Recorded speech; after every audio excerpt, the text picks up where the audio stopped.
Que bom que tanta gente acreditou nessa promessa já antecipadamente. E o sinal está aqui, nessa imensa multidão que superlota o rincão. Esse foi o primeiro passo. Agora precisa de um segundo passo fundamental, para que aquilo que Deus projetou para nós aconteça e o número de gente não se torne um obstáculo, que é um grande perigo também. Muitas vezes o encardido, que não quer a sua cura e nem a minha, ele aproveita a fé, o entusiasmo do povo para atrapalhar. Então, no meio de uma multidão como essa, ele espalha algumas pessoas que vão ficar conversando, andando de um lado para o outro, atrapalhando a pessoa que está do lado querendo entrar em comunhão com Deus. Então isso precisa estar muito claro logo do início, para que não se torne um obstáculo aquilo que Deus quer transformar em graça. Então ele vai precisar de cada um de nós um esforço muito maior, óbvio, mas eu tenho absoluta certeza, se cada um de nós nos colocarmos inteiros aqui, a obra de Deus vai acontecer. Coloque-se agora aqui nesse rincão. Você já veio, agora esteja aqui. Há uma diferença grande entre vir e estar aqui.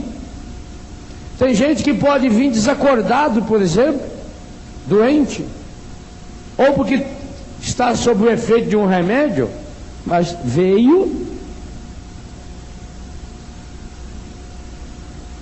Obrigado. Eu não quero atrapalhar a conversa de ninguém, então quando tiver gente conversando, eu farei silêncio.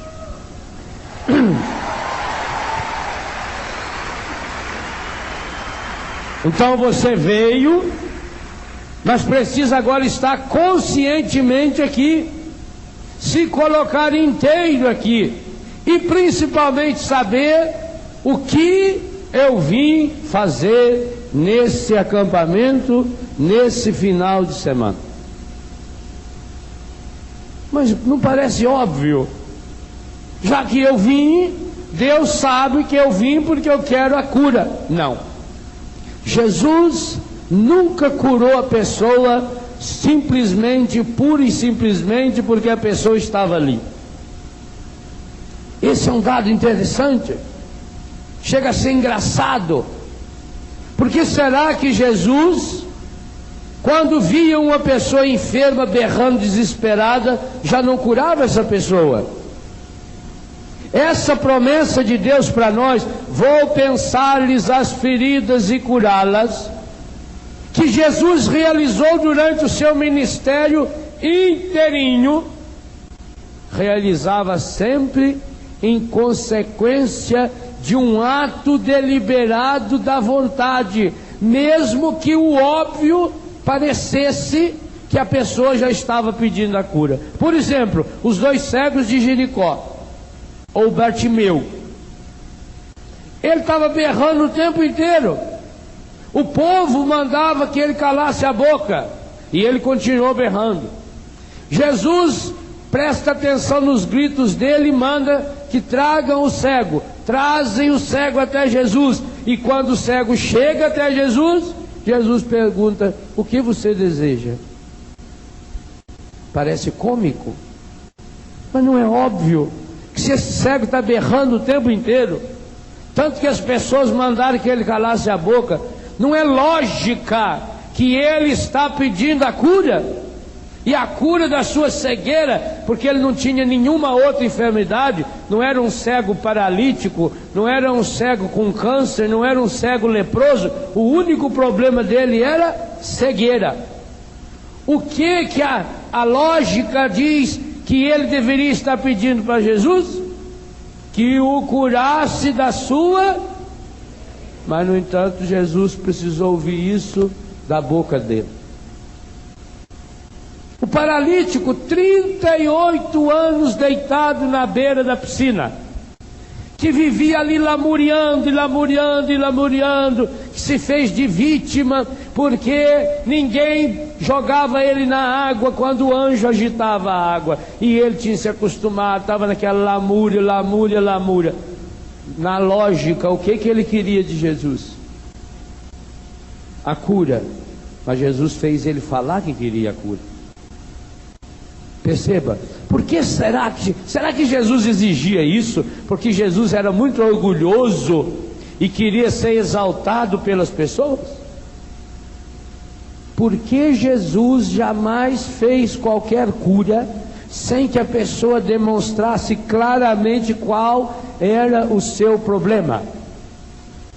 Mesmo quando demonstrou, e nós vamos meditar sobre isso durante esse acampamento, de forma indireta, inconsciente quase, consciente mas não explícita, feita a hemorroísta que o tocou.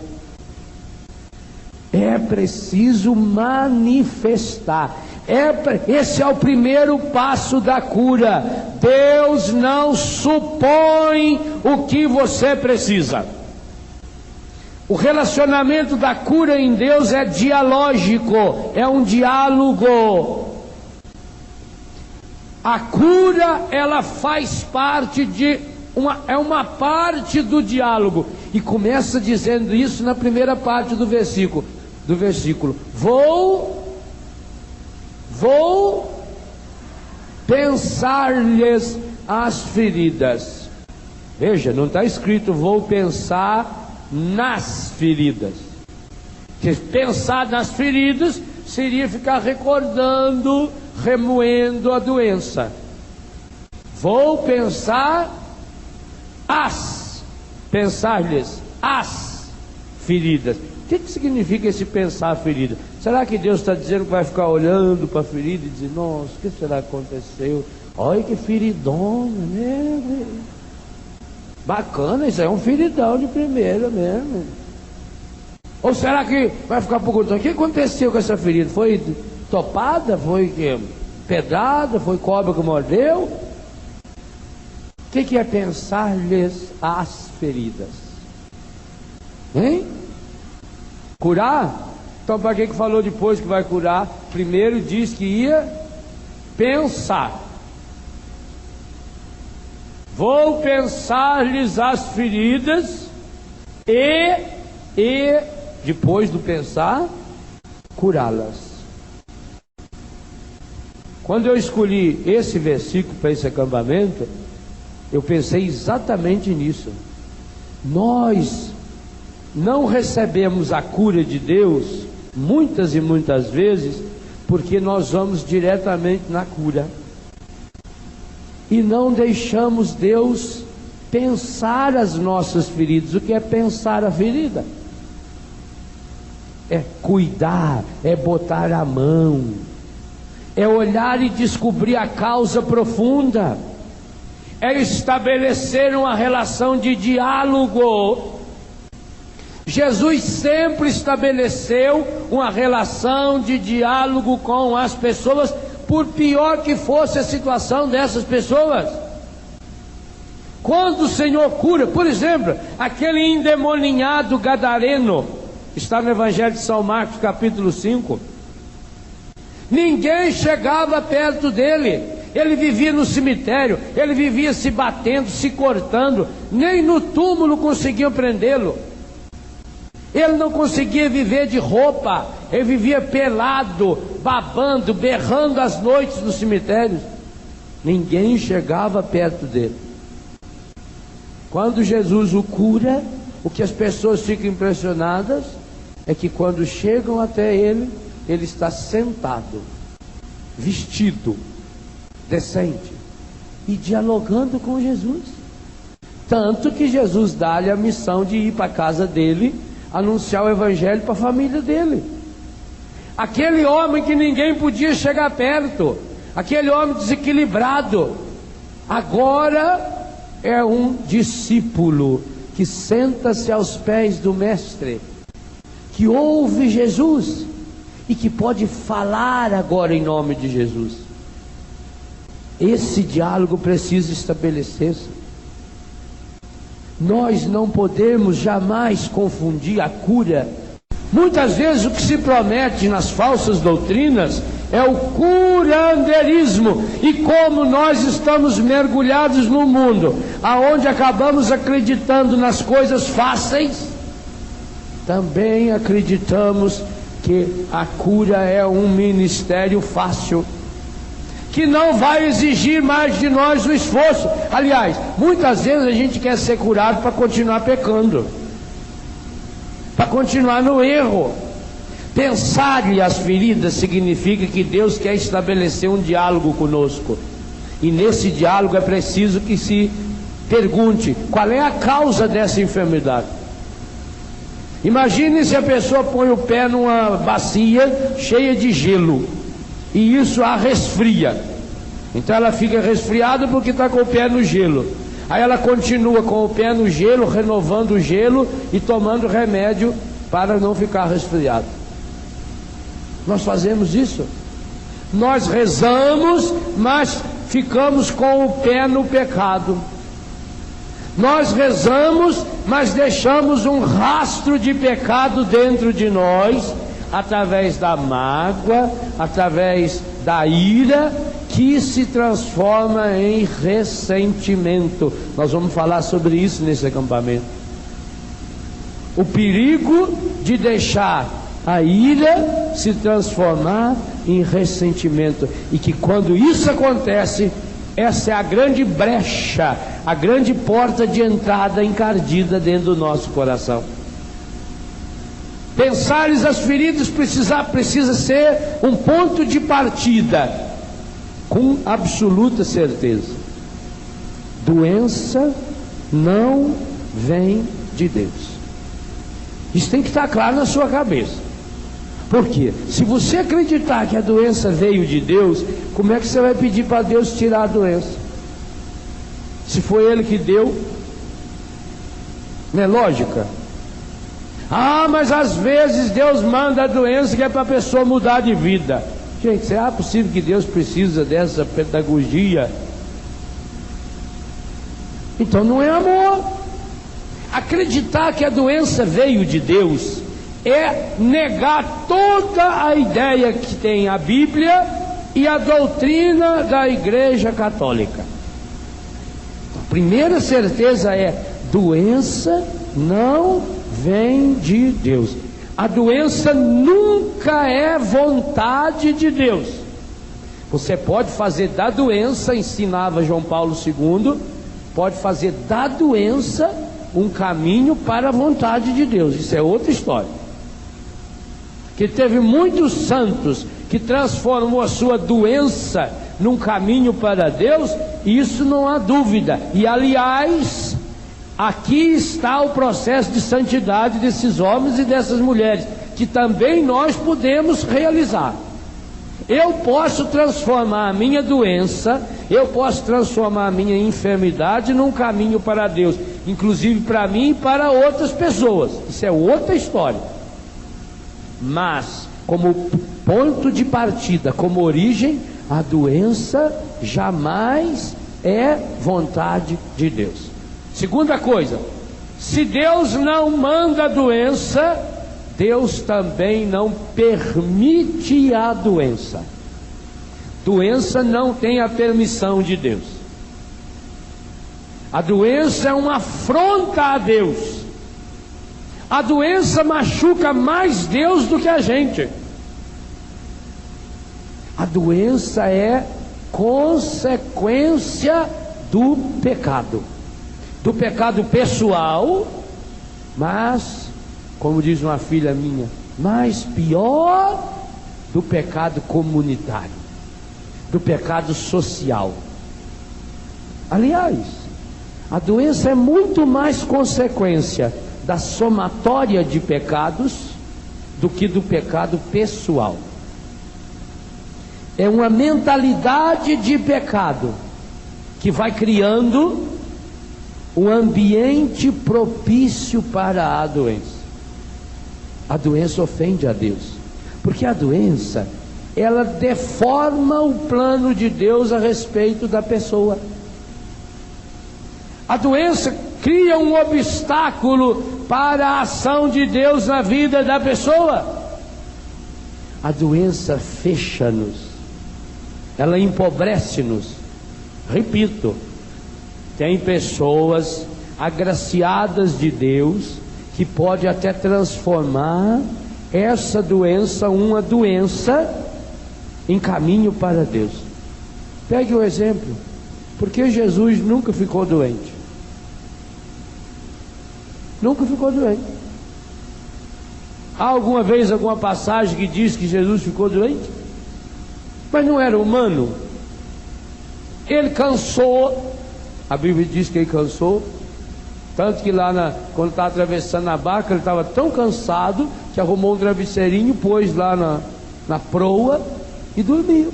Dormiu tão profundamente que a barca se jogava de um lado para o outro. Os apóstolos, que eram pescadores, Jesus não era pescador, os apóstolos eram pescadores profissionais, ficaram apavorados. Eles que já tinham enfrentado o alto mar tantas vezes, e Jesus não acordou. Então Jesus cansou. Jesus teve fome. Algumas vezes o Evangelho mostra Jesus comendo. Há umas 50 passagens nos Evangelhos que Jesus está comendo, dormindo, comendo. No entanto, não mostra Jesus doente. Jesus nunca teve resfriado. Jesus nunca teve dor de dente. Nenhuma doença, nem as doenças normais. Essas doenças normais de sarampo, essas coisas que dá em criança. Jesus nunca. E por que nunca teve? Porque há uma íntima relação entre doença e pecado. Aonde na Bíblia a história conta que Nossa Senhora teria ficado doente? Por que Nossa Senhora nunca ficou doente? Porque não pecou. A doença tem uma relação íntima com o pecado. O pecado pessoal e comunitário. Agora, quanto menos pecado pessoal eu cometer, eu vou levantando a minha imunidade. Hoje o mundo está muito preocupado com a perda da capacidade imunológica do ponto de vista físico, mas estão perdendo a dimensão psíquica e espiritual. Alguns países do mundo já descobriram a força da necessidade de uma espiritualidade na cura das doenças. Por exemplo, os Estados Unidos da América, país número 1 do mundo, os Estados Unidos têm 117 universidades que ensinam medicina. É muito. Isso dá 2 por estado e ainda sobra aí 10, 12 para os estados maiores e mais ricos. Os Estados Unidos têm 117 universidades de medicina. Forma muito médico e bons médicos.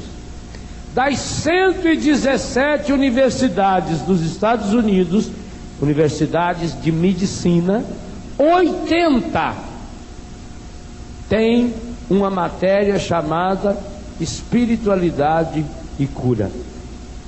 80. E eles estão caminhando para que as 117 tenha. O que trata nessa matéria? O aspecto espiritual da doença. Pelo amor de Deus, não pense vocês que é um catequista carismático que dá aula. É um cientista, é um doutor. Ele não vai falar do catolicismo, do budismo, do islamismo. Ele não está ensinando religião. Ele está falando da dimensão espiritual da doença e da dimensão espiritual da cura. Ele está ajudando as pessoas a canalizarem as suas potencialidades espirituais, as suas forças espirituais, canalizá-las para uma meta. Porque entendem os cientistas norte-americanos isso que a Bíblia entende há muito tempo: a doença é consequência de uma desintegração. O organismo da pessoa não trabalha em sintonia com a sua alma, e hoje nós sabemos, com o seu espírito. Há uma divisória na pessoa. Infelizmente, essa compreensão de que o ser humano é físico, psíquico, afetivo e espiritual também acabou gerando uma divisória, onde a pessoa separa o corpo da sua afetividade e da sua espiritualidade. Observe uma coisa: nos interiores, nas roças, ou mesmo no tempo, há 20 anos atrás, não precisa ir muito tempo atrás, a gente morava na roça.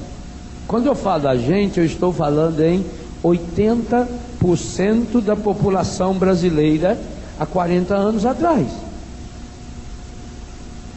Nos anos 60, 82% da população brasileira vivia nas comunidades rurais. Na roça você não tem recurso. Quem morou na roça sabe disso. Na roça a gente não tem dinheiro. Tanto que quando chega na época da festa da comunidade, você vai lá na casa do fazendeiro mais rico para pedir uma ajuda, ele é capaz de dar um boi ou 2 bois. Eu dou um boi, dou uma leitoa, a mulher ainda reserva lá, eu estou criando 10 franguinhos aqui que é para festa, mas não dão 1 centavo, porque não tem dinheiro, não tinha dinheiro. Então era uma vida muito difícil. Quando a pessoa ficava doente, para achar médico, era uma viagem muito longa. Eu, por exemplo, perdi 4 irmãos por falta de recurso. E eu não morri de milagre, porque tinha crise de bronquite. E imagine fazer 32 quilômetros numa charrete, embaixo de chuva, e às vezes parando ainda para emprestar dinheiro do avô, de um tio, para levar na cidade. Então, você não tinha recursos econômicos. Você não tinha cuidado de roupa. Roupa você tinha. Lá em casa, por exemplo, tinha um guarda-roupa com 2 portas. Cabia a roupa de todo mundo. Travesseiro, cobertor, ainda sobrava espaço para a gente brincar lá dentro, esconde-esconde. Era pobre. Não é? Nossa família era tudo pobre. A cozinha da nossa casa tinha lá 4 panelas, uma caçarola, tinha um bule velho, né? Umas canecas feitas com latinha de massa de tomate, mandava pôr alcinha nela. Era bonita, filho. Ou era essa caneca, ou da Aparecida do Norte, né? Quando ia na Aparecida, levava aquela caneca com o retrato de Nossa Senhora. Estive em Aparecida, lembrei-me de... A minha era de 1 litro, que era para tomar um leitinho de manhã, né? Ia lá, punha café, ia lá na vaca, tirava direto da vaca, aquela vinha espumando assim. Nossa Senhora. É coisa boa, né? Comia aquelas coisas. Criança na roça come bosta, come grama, come... Morde que... Sapo. Criança de roça gosta de comer sapo pequeno. Pega o sapinho, acha bonitinho, né? Então não tinha roupa direito, não tinha essas vacinas direito, não tinha comida comia o que tivesse lá. Tem gente, coitado, não tinha nem comida direito. E por que não tinha tanta gente doente? Ah, Deus ajuda. Ou será que é aquela íntima comunhão que as pessoas tinham, que integrava a pessoa? Não tinha essas coisas, mas tinha os valores que juntavam. Por exemplo, o valor família. Qual é a família que ia deitar sem pedir a bênção? Quando o jipe do padre passava, o que você via na roça era os homens parando o serviço. Todos eles paravam. Vinha tomar banho, A mulher já estava arrumando as crianças e a filhinha ia para a igreja. Os adultos já iam para a fila da confissão. Isso era a coisa mais normal do mundo. O Padre Arlindo ia lá a cada 2 meses. Meu pai confessava a cada 2 meses. Minha mãe confessava a cada 2 meses. Isso não se discute. Meus irmãos mais velhos que se confessavam, e depois eu também, a cada 2 meses. Não se discute. Entrava na filinha. Os homens entravam na fila, as mulheres na fila. Havia uma integração. Domingo não tinha missa, tinha a reza do terço. Aliás, não falava nem do terço, falava na reza. Vamos para a reza, vamos para a reza.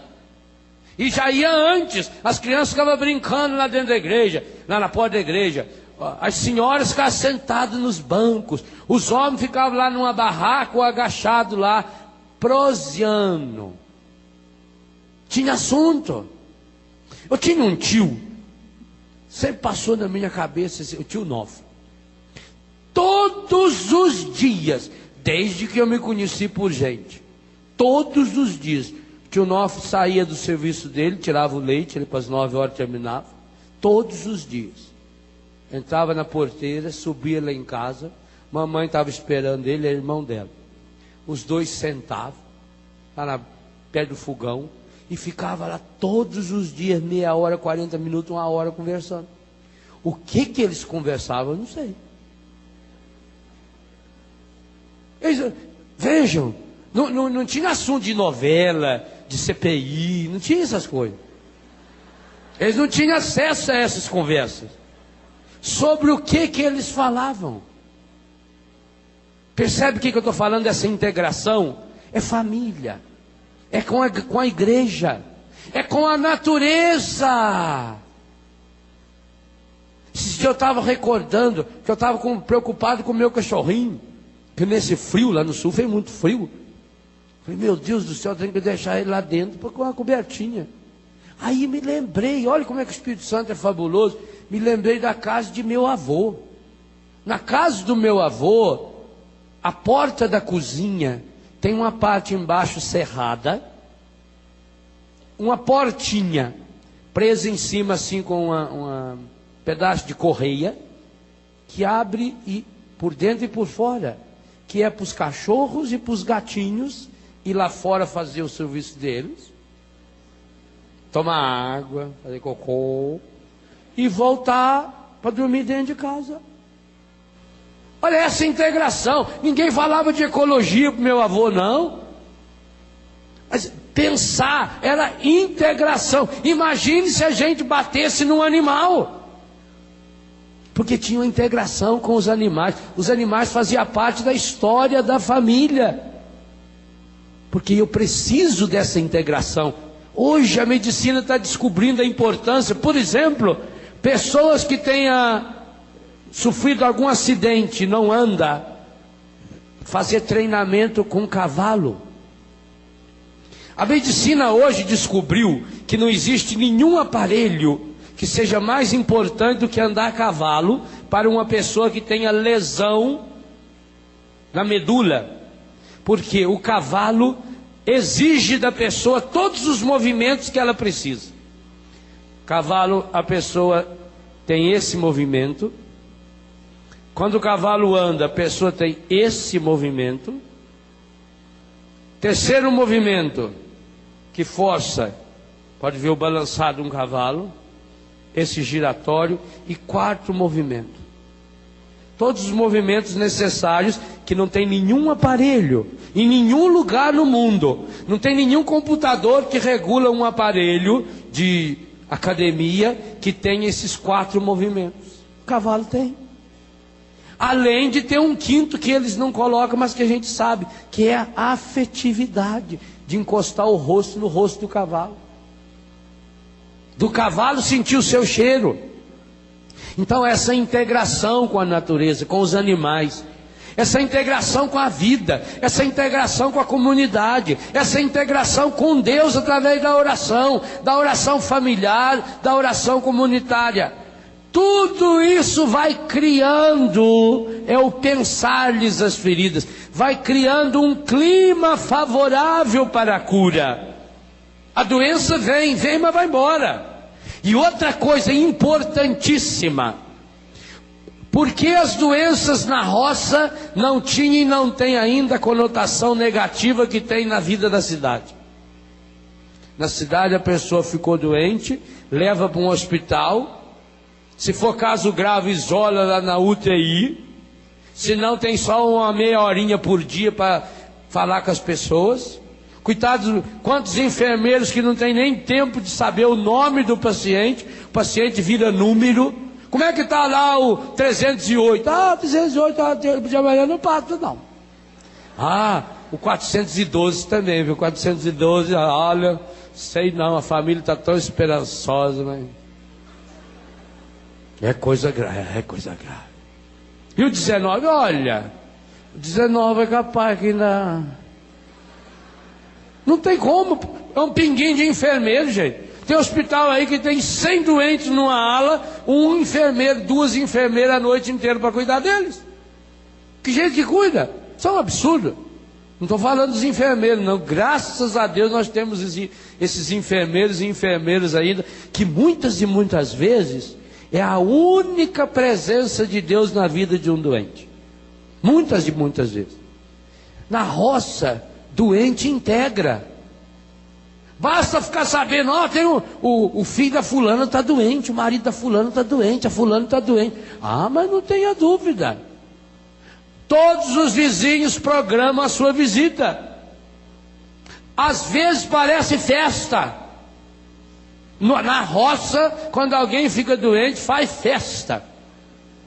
Porque chega uma vizinha, chega a outra, aí a vizinha já, nossa, não tem um café, vamos fazer um café. Eles já vão lá na cozinha fazer café. Se não tiver café ali, eles já mandam buscar. Quem de vocês tem pó em casa aí? Traz lá que nós vamos fazer um café. Já traz uns biscoitinhos, já traz umas broinhas, não é? De repente está aquele tanto de gente na cozinha, no quarto, na sala. O doente esquece que está doente, já levanta e já mistura na turma. A integração.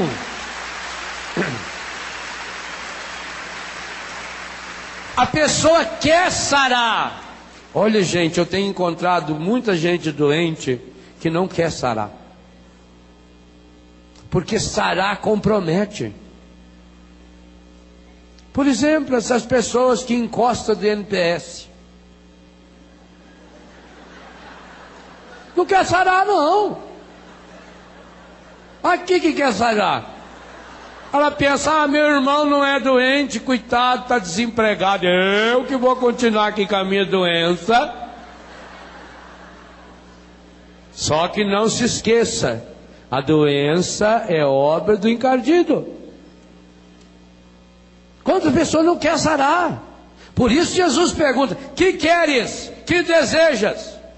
A quem procuras? Quem? O que você deseja? Então é preciso recriar essa integração do ser humano com Deus, do ser humano com a natureza, do ser humano consigo mesmo, do ser humano com as pessoas. É muito mais importante, gente, um toque de mão e de carinho. E essas universidades que eu citei, 80 universidades dos Estados Unidos, todas essas 80, mas aí tem outras que tem, eu não sei o número correto. Além dessa cadeira, a espiritualidade, a fé como elemento importante da cura, eles têm uma cadeira afetiva, a importância da afetividade. Os relacionamentos da pessoa. Há muitos hospitais hoje, nos Estados Unidos, na Europa, em alguns países europeus, em que a família entra e sai a hora que bem entender, inclusive da UTI, porque as UTIs lá são separadas, a UTI é individualizada, cada pessoa, porque isso seria o certo da UTI mesmo, né? Não passa fraqueza de um para o outro, os vírus do ar, a contaminação hospitalar. A família é responsabilidade da família. Inclusive se a mãe resolver sentar lá do lado do filho, tirar os aparelhos, isso é problema dela, é responsabilidade da família. Claro, chega aos absurdos, como aquela mulher lá que o marido não deixou mais dar remédio para ela. Aqui no Brasil, se alguém tentar fazer isso, a medicina não deixa, a saúde pública não deixa, graças a Deus. Então, chega a esse extremo. Mas por quê? Porque eles dão um peso imenso a esse contato, a esse toque.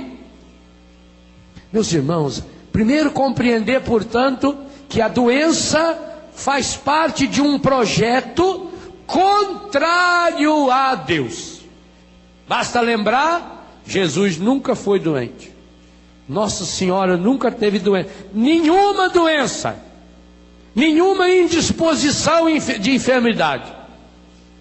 Veja, por que Nossa Senhora faz o seu parto sozinha e logo em seguida faz uma viagem, estava no resguardo ainda, uma viagem em cima do lombo de um burro, que leva 4 ou 5 meses andando? Porque quando fala que Nossa Senhora foi para o Egito com São José e Jesus, certa gente pensa que assim, pegou o avião e... Ou pensa que o Egito é um lugar pertinho. De ônibus hoje, de ônibus, leva-se um dia. De ônibus. Pelo menos, se você sair da Galileia, onde? Ele nasceu na Judéia.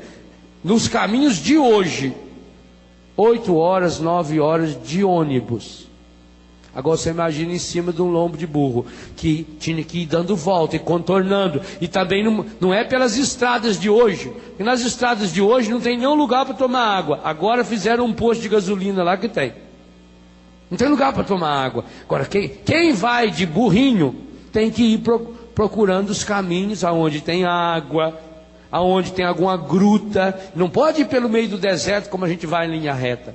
Essa viagem de Nossa Senhora até o Egito demorou 4 a 5 meses, no mínimo.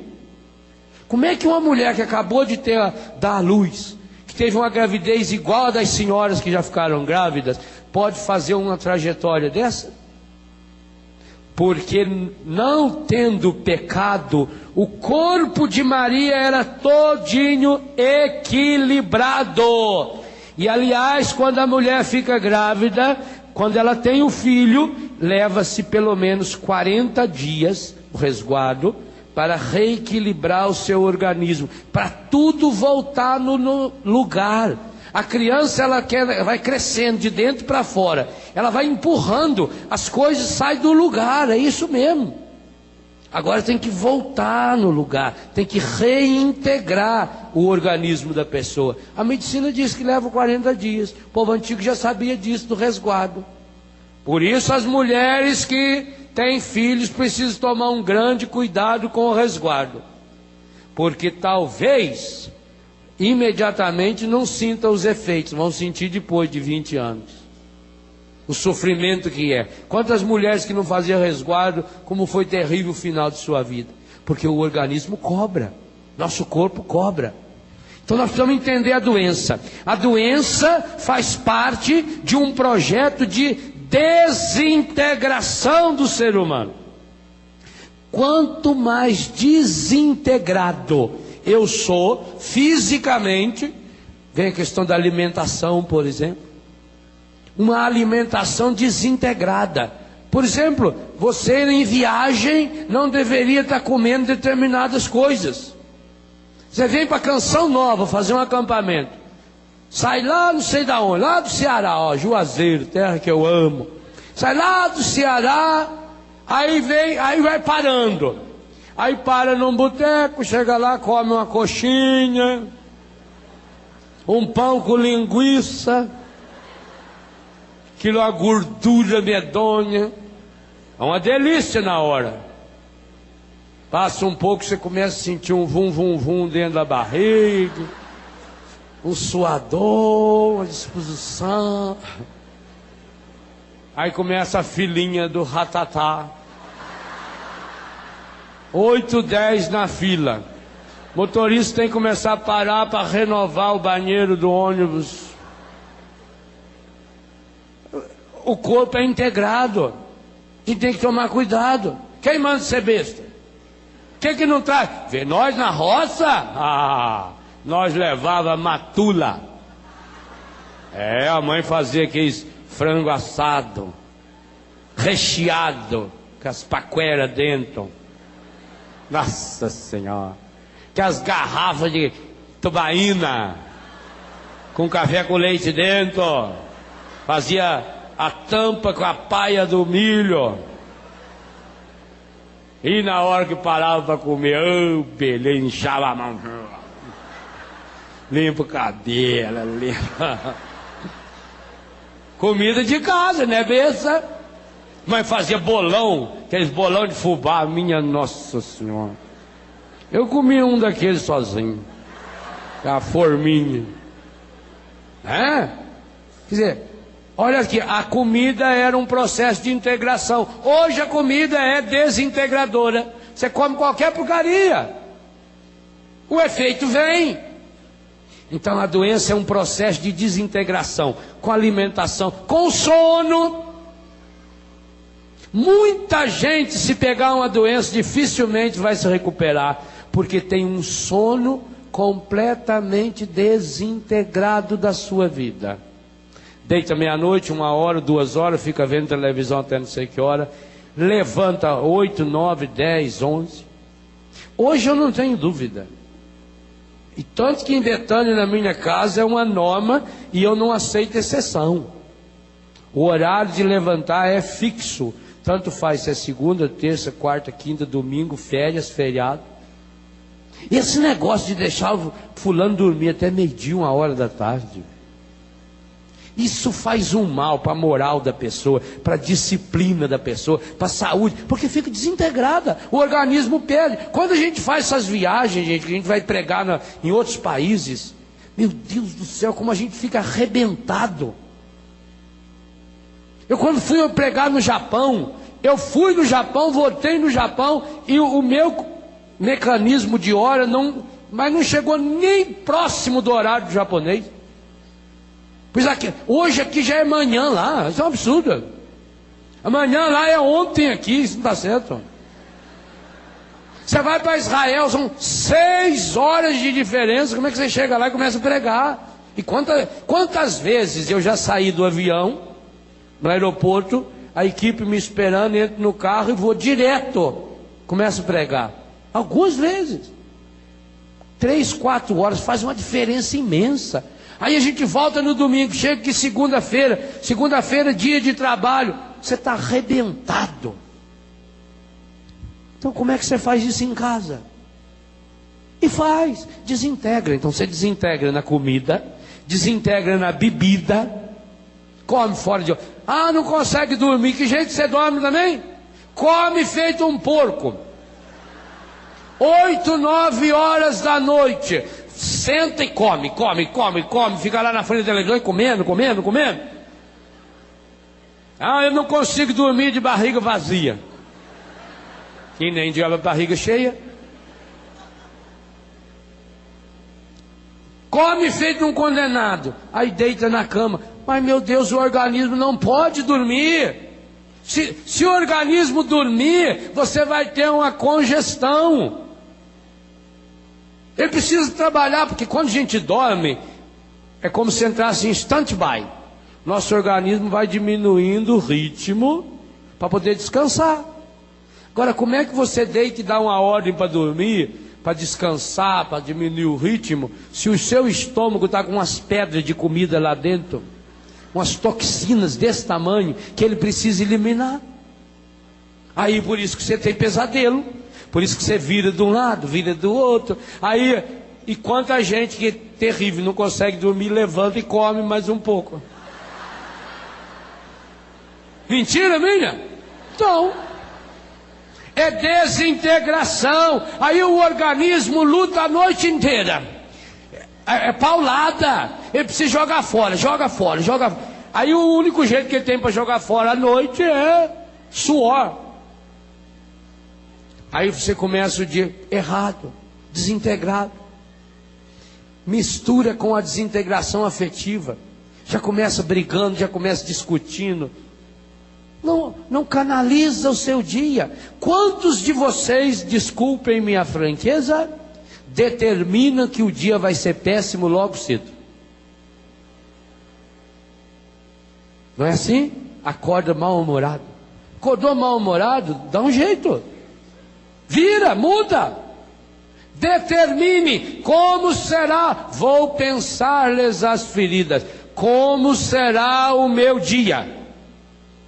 O que eu quero que aconteça comigo nesse acampamento? Eu iniciava essa pregação dizendo isso, que além de você ter vindo essa multidão maravilhosa, cada um precisa determinar o que eu quero que aconteça comigo nesse acampamento. Mas se você não determinar isso com uma convicção profunda, não vai acontecer nada, nada. A não ser que você vai ter perdido um final de semana do seu dia. Não vai acontecer nada se não houver essa determinação. Segunda coisa, essa determinação precisa ser explícita. Você precisa determinar e se comprometer com ela. Você precisa falar a respeito dela. Eu vim a esse acampamento para buscar essa graça específica. Qual a graça que você veio buscar nesse acampamento? Qual é o grande motivo que trouxe você a esse acampamento? Qual é a experiência de Deus que você precisa ter, precisa fazer, deseja fazer, quer fazer nesse acampamento? Isso é determinação. Quando a gente determina, tudo em nós se integra para essa determinação. A ciência ensina isso direitinho. O nosso organismo inteiro trabalha a favor ou contra nós, conforme as ordens que nós lhe damos. E esta ordem pode ser consciente ou inconsciente, tanto faz. Por isso que é muito importante treinar o inconsciente para Deus. É importante você dar ordens inconscientes repetidamente, para que o seu inconsciente amarre todas as suas forças numa direção integrada. Por isso que é importante, eu vou retomar ainda esse tema, por isso que é importante você ter uma meta definida na sua vida. Qual é a sua meta para esse acampamento?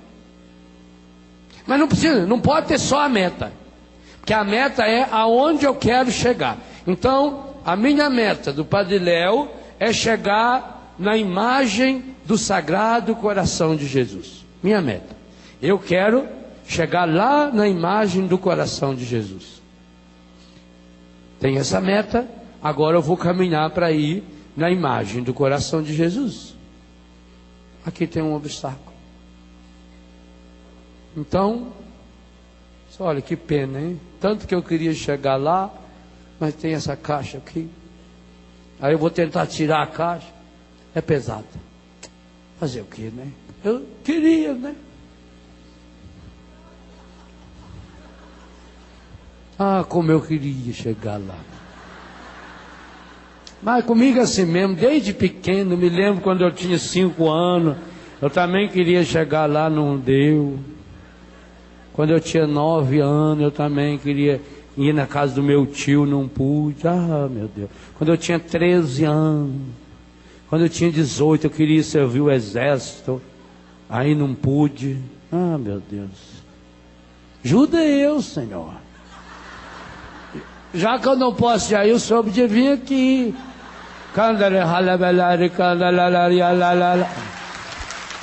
Não é assim?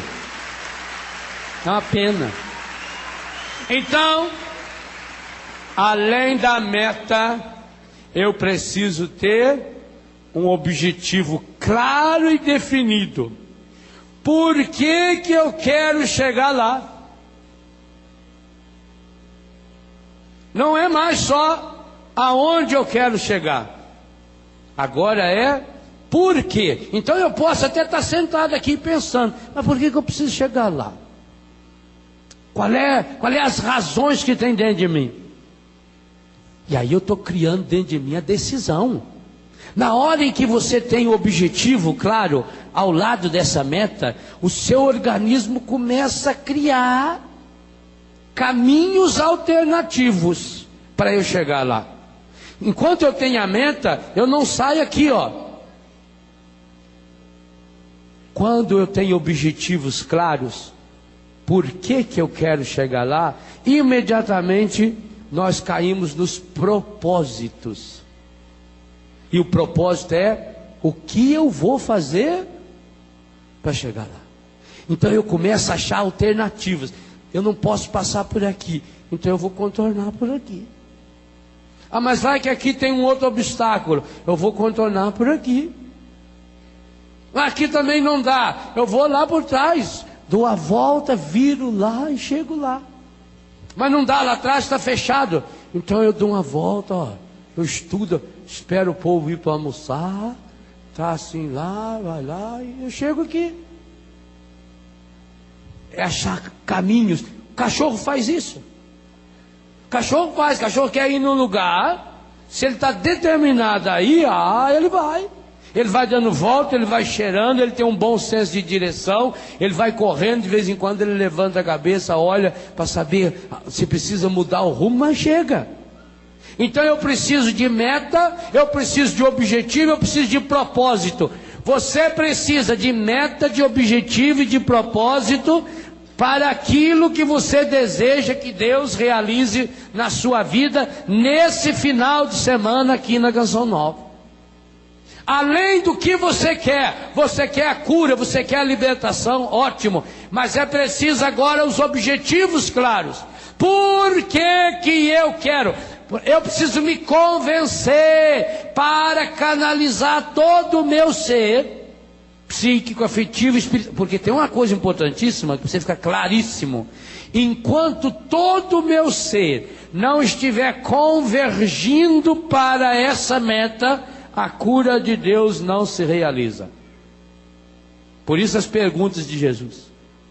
Enquanto todo o meu ser não estiver canalizado, convergente, voltado para essa meta, enquanto eu não jogar todo o meu ser, direcioná-lo para esse propósito, para esses objetivos, qualquer obstáculo me afasta da graça, qualquer obstáculo me afasta da cura.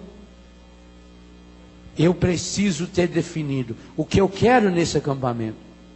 Eu preciso ter definido por que eu quero, não só no acampamento, na vida.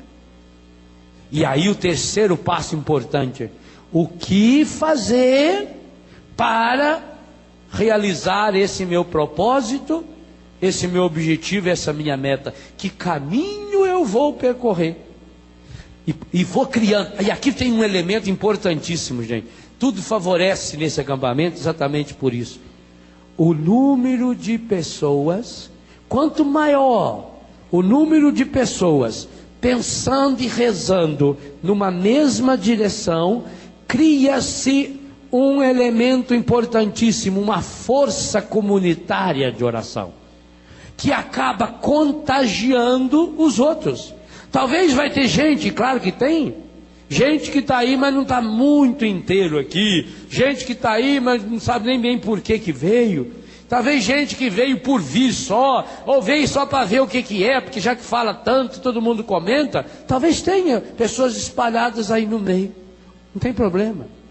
Se nós conseguirmos criar um clima de oração, um clima de cura favorável, essa pessoa acabará sendo influenciada positivamente. Por que só o mal influencia negativamente a comunidade? Por que uma pessoa que acendesse um cigarro aqui no meio, todo mundo que estivesse a seu lado estaria respirando essas porcarias? Por que se alguém abrisse um vidrinho de veneno espalhado no ar aqui, quantas pessoas podiam ser contaminadas e feridas? Oh, Deus o livre e guarde. Isso que aconteceu lá em Londres essa semana passada, que alguém vai lá, explode uma bomba, morre 53 pessoas. A maior parte não, todos lá nos seus os terroristas, todos eles que estavam lá inocentemente, sem saber o que era, estão indo para o serviço uma bomba daquela. Ora, eu queria que a gente lançasse aqui uma bomba também. Não aquela, obviamente, que mata pessoas, mas uma que pudesse matar nossas enfermidades, matar os nossos pecados, matar o nosso egoísmo e contagiar o maior número possível de pessoas. Por isso é importante que cada um se coloque inteiro e inteira no projeto de Deus. Pai Santo, Pai querido, Pai amado, nós te louvamos, bendizemos e glorificamos, porque o Senhor nos trouxe aqui nesse final de semana. Louvado seja, Pai amado, por cada um desses irmãos, por cada uma dessas irmãs. Obrigado, Pai. Obrigado, Pai, por aqueles e aquelas que vieram de longe.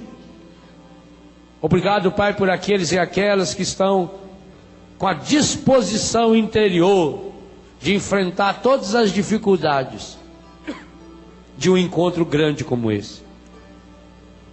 Ao louvá-lo, bendizê-lo e glorificá-lo, Pai, eu suplico que o Senhor derrame agora uma porção dobrada do Seu Espírito Santo no coração, na alma e na vida de cada um desses meus irmãos e dessas minhas irmãs. Oh meu Deus, o Senhor não se deixa vencer em generosidade. Então derrame o Seu amor, Pai, Seu amor curador. Realiza hoje, Pai, essa profecia que o Senhor nos dá nesse final de semana. Vou pensar-lhes as feridas e curá-las. Sim, Pai, nós pedimos agora, pense as nossas feridas. Olhe o coração de cada um desses meus irmãos e dessas minhas irmãs, Pai, especialmente aqueles e aquelas entre nós que estão mergulhados na doença física, psíquica, afetiva, espiritual, econômica, sexual. Pai, o quanto esse meu irmão, essa minha irmã vem sofrendo, a angústia, a dor, o sofrimento, o pecado, o desânimo, a mentira, a mágoa, o ódio. O quanto essa pessoa está sofrendo, Pai, com essa enfermidade física. E hoje, Pai Santo, nós acreditamos na Sua palavra e acreditamos que o Senhor quer realizar entre nós curas, milagres e prodígios. Eu peço agora por esse meu irmão, por essa minha irmã, venha reforçar a experiência e a graça da fé. Venha derramar sobre esse meu irmão, sobre essa minha irmã, sobre cada um de nós, um batismo novo no Espírito, infundindo em todos e em cada um de nós o dom e a graça da fé, de uma fé expectante, de uma fé firme, de uma fé decidida, de uma fé acolhedora, de uma fé provocadora. Oh Pai Santo, Pai querido, Pai amado, derrama no coração desses meus irmãos e dessas minhas irmãs, de todos e de cada um deles, o carisma de uma fé expectante, uma fé que de fato leve essa pessoa a se apossar da graça de Deus, da Sua graça. Pai amado, derrama o Espírito Santo para tirar os obstáculos interiores e exteriores, pessoais ou comunitários, que impede meu irmão, minha irmã, de um encontro com a Sua graça, com a Sua misericórdia.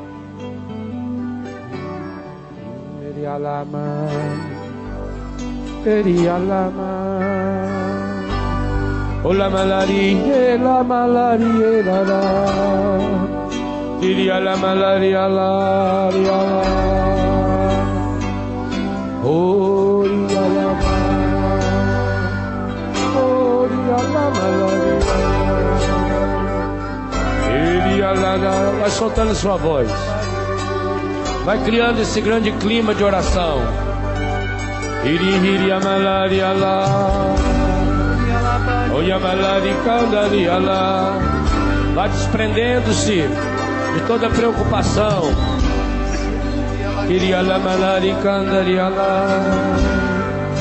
Oh, iala, iala.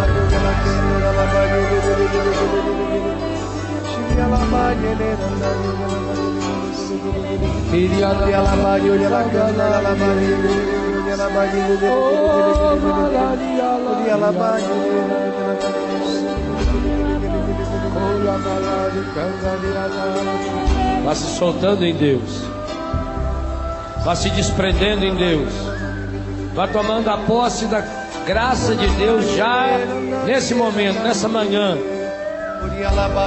Vá determinando aquilo que você precisa, deseja, quer que se realize na sua vida hoje. Olha, malaria lá, iria lá, malaueira lá,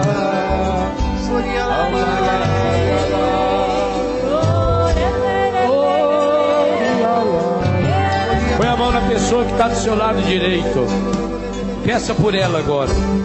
Está rezando em línguas mesmo assim, pedindo: Pai Santo, Pai querido, Pai amado, toque nesse meu irmão, nessa minha irmã, para que ele possa, que ela possa experimentar curas, milagres e prodígios em sua vida hoje. Olha, malari candariala. Realiza, Senhor, o seu poder na vida dessa pessoa. Reza, reza pelos outros.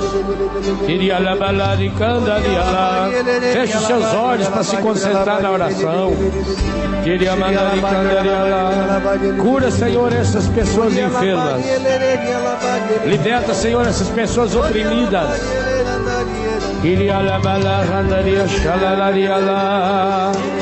Ora malaria, queria la maladi candaria lá, ela maladi candaria lá. Liberta, Senhor, do seu coração o apego, tudo que for apego desordenado. Oia maladi candaria, reza, pensa nessa pessoa. Vou pensar-lhes as feridas, diz o Senhor. Pai Santo, Pai amado, em nome de Jesus, pense agora, olhe com carinho, olhe com ternura para as feridas desse coração, para as feridas dessa alma. Pensa agora, Pai, com teu amor infinito. Olha, malari candarala, ora malaria.